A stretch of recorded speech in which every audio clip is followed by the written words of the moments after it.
राधा कृष्ण ने कहा था, teacher is like a burning candle. Teacher जितना जलेगा उतना प्रकाशित करेगा। और दुनिया में बेटा अगर आपको टीचर बनना है या किसी जॉब में जाना है तो आपको जलना पड़ेगा। और जितना जलेंगे, जितना मेहनत करेंगे, उतना ही प्रकाशित होंगे। आइए आज के प्रश्न के साथ। सबसे पहला प्रश्न है, धोसे घर जलप्रपात। धोसे घर जलप्रपात जो है पहली बार नाम सुने होंगे, लेकिन आयोग इसको पूछा है। धोसे घर जलप्रपात आयोग इसको पूछा है, कहाँ पे है भैया? महाराष्ट्र। महाराष्ट्र के सतारा जिले में। और आपको मालूम होगा कि महाराष्ट्र के सतारा जिला में एआरसी नदी पे जो है धोसे घर जलप्रपात है। अगर आप हमसे पूछेंगे कि एआरसी नदी क्या है, तो भैया जिस तरह से गंगा का नाम है, जिस तरह से जमुना का नाम है, उसी तरह से एक नदी जो है महाराष्ट्र में बहती है, उसका नाम जो है एआरसी नदी है। हालांकि महाराष्ट्र की या प्रायद्वीपीय भारत की सबसे लंबी नदी और बड़ी नदी जो है आपकी गोदावरी है। गोदावरी नासिक के त्र्यंबकेश्वर के पहाड़ी से निकलती है, इसको मैं बता चुका हूँ। अब आते हैं बेटा अगले प्रश्न में। कल जो हमने बताया था कि प्रवाल भित्तियाँ जो है मन्नार की खाड़ी में, ये प्रवाल भित्ति है, देख लीजिए प्रवाल भित्ति। प्रवाल भित्ति विभिन्न प्रकार के मूंगे की चट्टान, प्रवाल भित्ति, प्रवाल मतलब मूंगा होता है, मूंगे की चट्टान।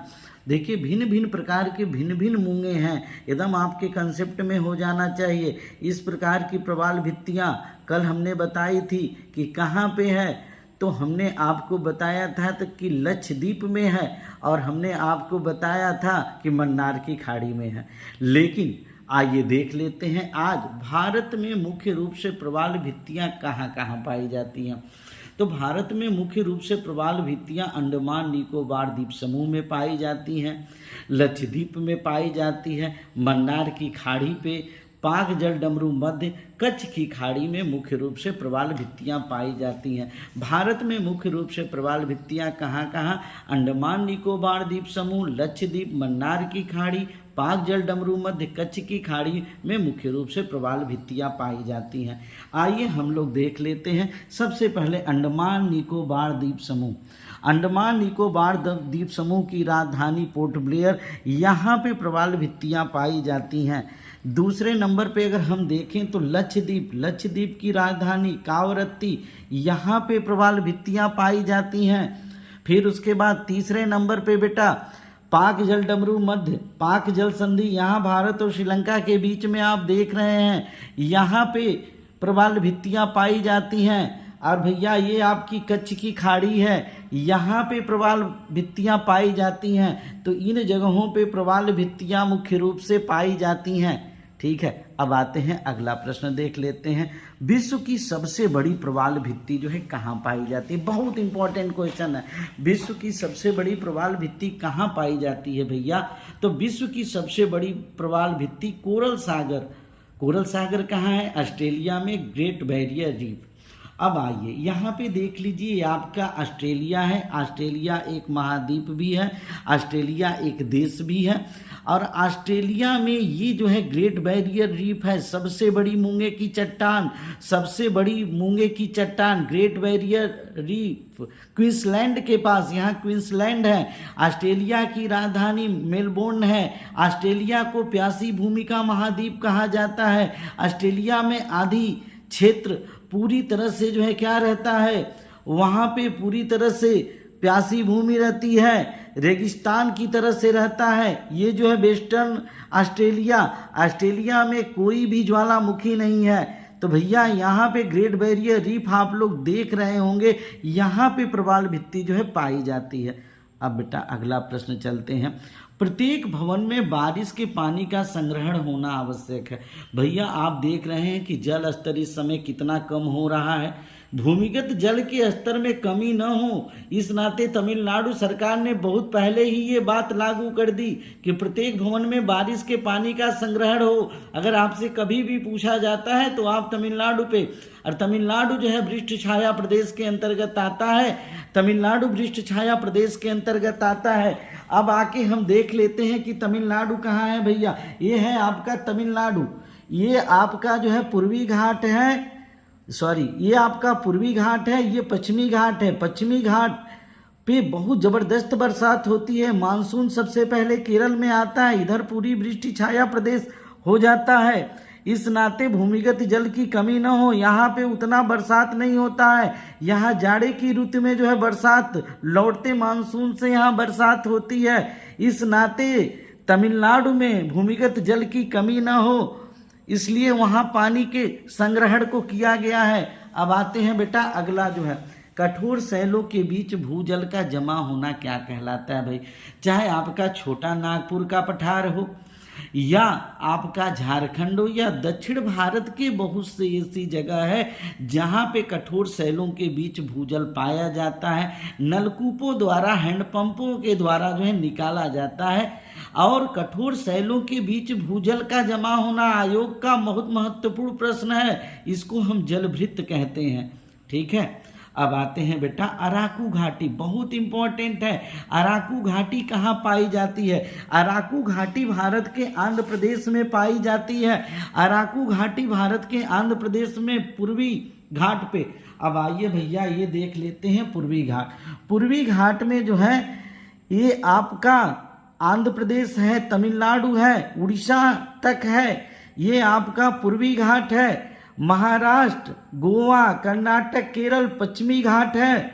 पश्चिमी घाट और पूर्वी घाट का मिलन स्थल नीलगिरी की पहाड़ियां हैं, जो कि बहुत महत्वपूर्ण प्रश्न है। अराकू घाटी, अ से अराकू घाटी, अ से आंध्र प्रदेश में पाया जाता है। और आंध्र प्रदेश में ही भैया, आंध्र प्रदेश में ही आपका विशाखापत्तनम बंदरगाह है। आंध्र प्रदेश में ही आपका विशाखापत्तनम बंदरगाह है। विशाखापत्तनम बंदरगाह आंध्र प्रदेश में है। ठीक है, अब आते हैं भैया यहाँ पे करेवास की घाटी कहाँ पाई जाती है? करेवास की घाटी कहाँ पाई जाती है? क से करेवास है। आज सारे लोग वास करना चाहते हैं कश्मीर में, आज सारे लोग कश्मीर में वास करना चाहते हैं, इस नाते कश्मीर घाटी। अब पूछेंगे सर घाटी किसको कहते हैं? तो आप आइए यहाँ पे देख लीजिए, दो पर्वतों के बीच में देखिए, एक पर्वत ये दिखाई दे रहा है, एक पर्वत ये दिखाई दे रहा है। दो पर्वतों के बीच में सकरा, सपाट, समतल, जहाँ से नदियाँ बहती हो या जहाँ पे बहुत से मनुष्य निवास करते हैं, वह जो है घाटी कहलाती है। कश्मीर में भी तमाम घाटियाँ हैं और घाटियों से नदियां भी बहती हैं, घाटियों में मनुष्य भी निवास करते हैं। और करेवास घाटी, क से करेवास घाटी, क से कश्मीर घाटी में स्थित है। अब आते हैं हिमालय पर्वत। हिमालय पर्वत हमारे यहाँ का या विश्व का सबसे ऊंची पर्वत श्रृंखला है। हिमालय पर्वत बलित पर्वत है। बलित पर्वत किसको कहते हैं भैया? चट्टानों में बलन या मोड़ के कारण जो पर्वत बनते हैं, ध्यान से इस बात को जान लीजिए, चट्टानों में बलन या मोड़ के कारण जो पर्वत बनते हैं उन्हें बलित पर्वत कहते हैं। और हिमालय पर्वत की सबसे ऊंची चोटी जो है माउंट एवरेस्ट है, 8,848 मीटर।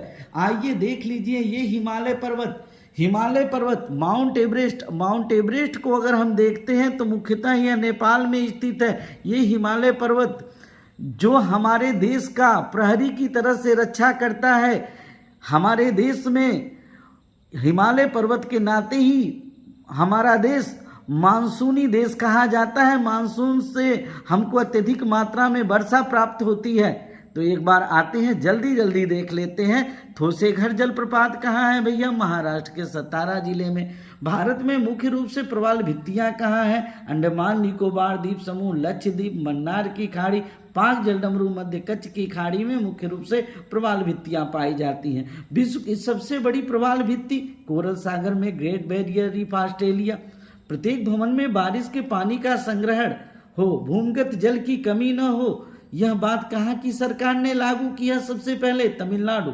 कठोर सैलों के बीच भूजल का जमा होना जलभृत कहलाता है। अराकू घाटी, अ से अराकू घाटी भारत के आंध्र प्रदेश जो है पूर्वी घाट का हिस्सा है। अब आते हैं विशाखापत्तनम, बंगाल की खाड़ी के पूर्वी तट पे स्थित विशाखापत्तनम आंध्र प्रदेश में। विशाखापत्तनम से लोहे का निर्यात होता है। करेवास घाटी कहाँ पे है? कश्मीर घाटी में। हिमालय पर्वत बलित पर्वत है। चट्टानों में बलन या मोड़ के कारण बलित पर्वतों का निर्माण होता है। हिमालय पर्वत की सबसे ऊंची चोटी माउंट एवरेस्ट, जो कि नेपाल में है, मुख्यतः 8,848 मीटर। इस प्रकार से 90 दिन का एक दिन खत्म हुआ, 89 दिन में पूरा जीएस पढ़ाना ये हमारी जिम्मेदारी है। आप हमारे ऊपर विश्वास करिए और हमारे चैनल को सब्सक्राइब करिए और देखिए 90 दिन में पूरी जीएस खत्म करके रख देंगे। आपको जीएस में तनिक भी समस्या नहीं महसूस होगी।